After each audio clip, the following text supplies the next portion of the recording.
What up, grinders and grindettes? Just you got a Black Abstract. You're locked in once again, and I appreciate you for it. Listen, if you're new to the channel, do me a favor. I need a small, just a small like, subscribe, and hit the notification bell for me, please.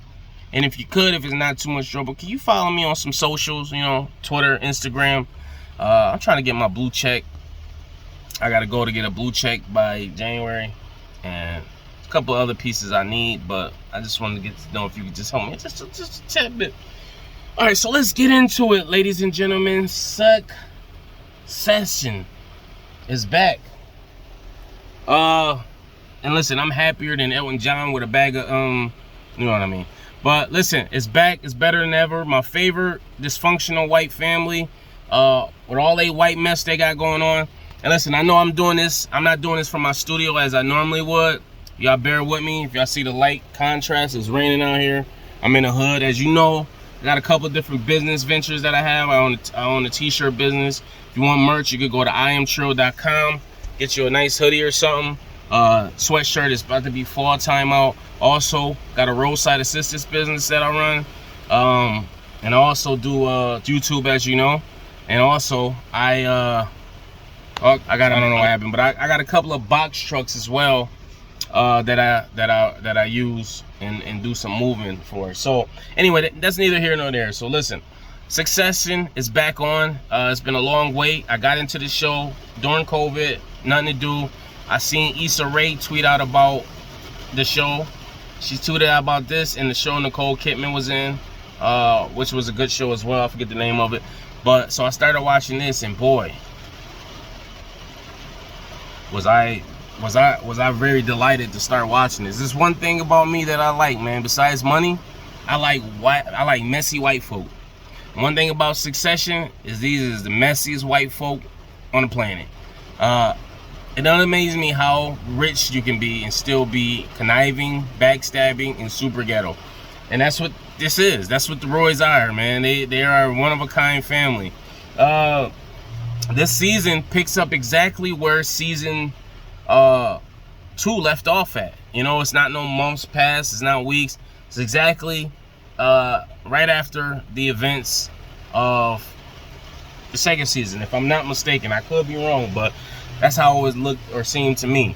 Everybody's reeling, scrambling to figure out what's going on, who they're going to align with.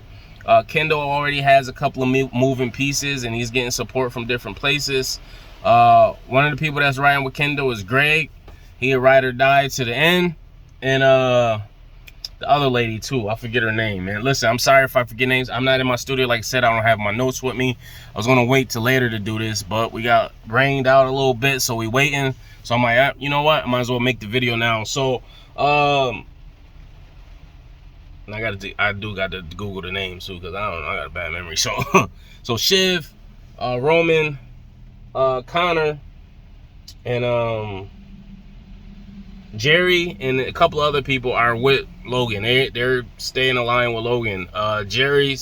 Roy's driver as well is with them. Guy he fired, then he brought him back. So they're trying to figure out what's going on.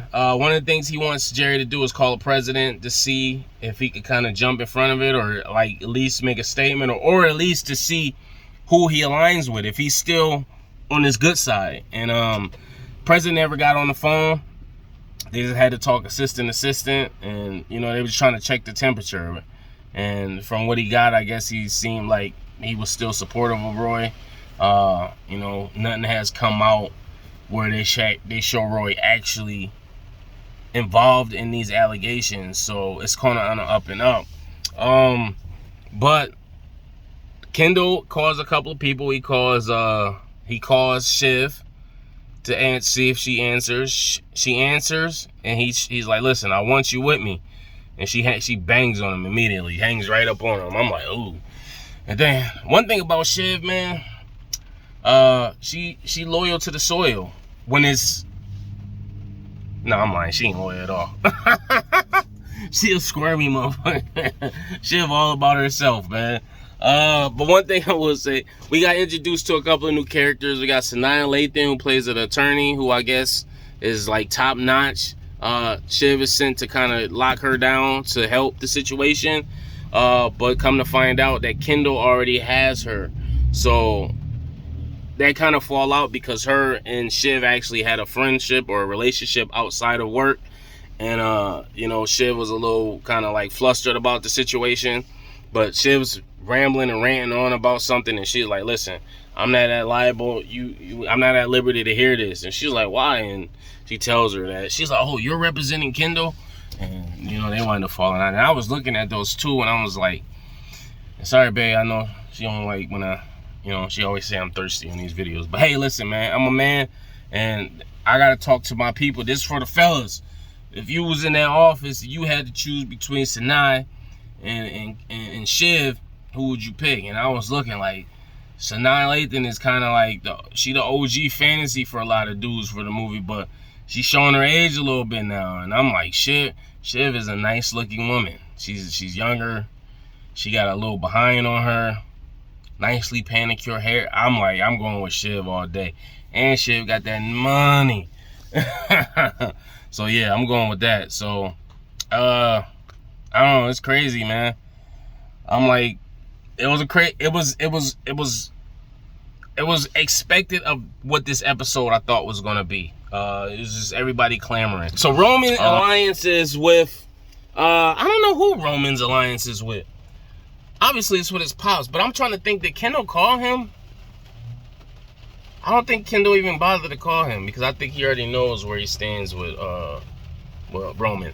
Anyway, it comes a point in time where Logan's like, listen, we just gonna stay out of town. So he picks him, Tom, two other gentlemen. One was his driver. He said he didn't trust him at all. He was like, I don't trust you. And listen, Roman was calm for like a lot of the show, and then he did his famous outburst. What did he say? I forget what he said, dude. I was gonna make a shirt out of it too. Fuck, I can't remember right now. I forgot my notes at home, but he had his a famous outburst, like I knew he would. But he was talking about having somebody step in for him, and he was giving up some names, and one of the names that came up was Roman. And as he's thinking of Roman comes up and calls him, and just kind of just made his decision easier, because it seemed like Roman wanted, but Roman didn't want it. You could tell he didn't want it. He didn't want the responsibility yet, because while I like Roman is probably one of the most entertaining characters on the show. I just don't think he's ready for it yet, and I think his dad knows that too. And then with him calling, it kind of just like gave Roy even more doubt or reason not to have Roman, because soon when he got off the phone, he's like, Roman's out. So Jerry, obviously, he said he did want a female, but he wanted a female with experience, so that kind of eliminates Shiv. And he told Shiv prior that he would give it to her, but then that's what the whole upset with this family is, because he's telling these people one thing, he's telling his kids one thing, then he's saying and doing another thing. You know what I'm saying? So when it comes down to it, I don't know, man. Who I would pick to be the successor if I had to? I don't know. I think Jerry might be the right choice. I like Jerry. She's smart. She funny. She intelligent. She been around for a long time.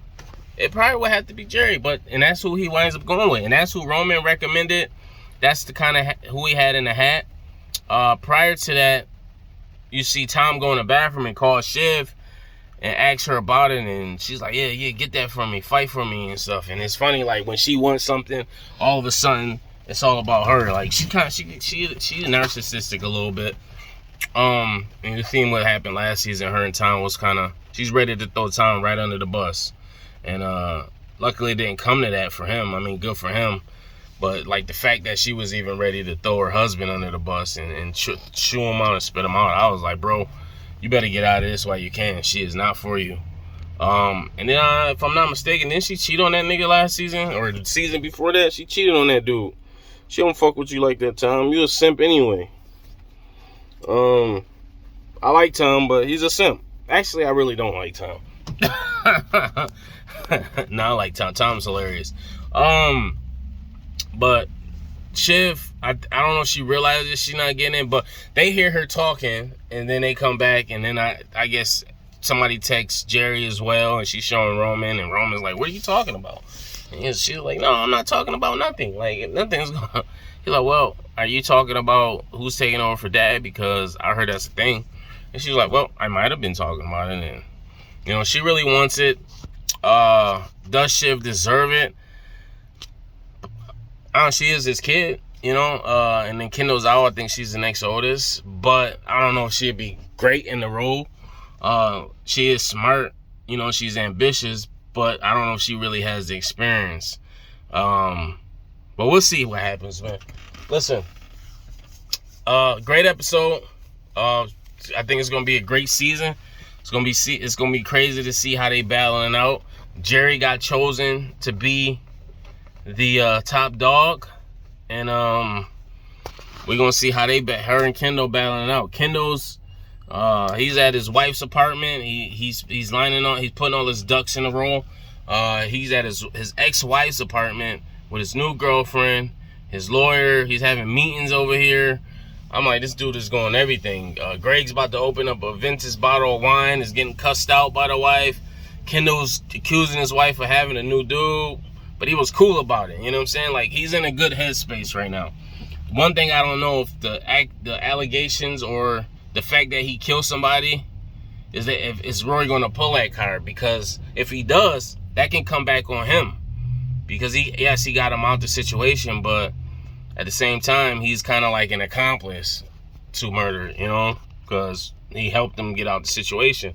I don't know if he paid the family off or if he actually I think Roy just knew about it. I think I don't forget how he found out, but he wound up knowing, and I don't know if the family knows he knows or somebody over there knows he knows, and he saved Kendall from that shit. So, and he used it as blackmail to kind of align with him, but Kendall was just like, I don't even care. Throw you under the bus. It's probably a bunch of things I'm forgetting. Like I said, I'm out on the road right now working. I don't have my notes with me, but I like the episode. I'm glad it's back on TV. Post your comments below. Let's talk about it. I want to know your favorite moments of this episode, and I want to know who you think should take over for Roy as he's on sabbatical, because he's high and laying low out the country somewhere. He's got private jets galore. He's like, listen, I don't want to deal with none of this right now. I don't blame him. I'll probably do the same thing if I had the money. You know what? I ain't even going to the States right now. I ain't got time for this shit right now. So I'll be like, yo, I'm laying low too. So, but post your comments below. I want to know who you think would be a good choice to take over for Logan Roy. And I want to know your favorite moment of this TV show. I want to know your favorite moment. And for the fellas, I want to know if you would pick Sanaa Lathan over Shiv. I'm sorry, I don't know Sanaa Lathan's character name, but Shiv or Sanaa Lathan. So I want to know those three things. Post it below. Anyway, always make sure you like, subscribe, and the notification bell. It's your boy, the Black Abstract. Till next time, peace.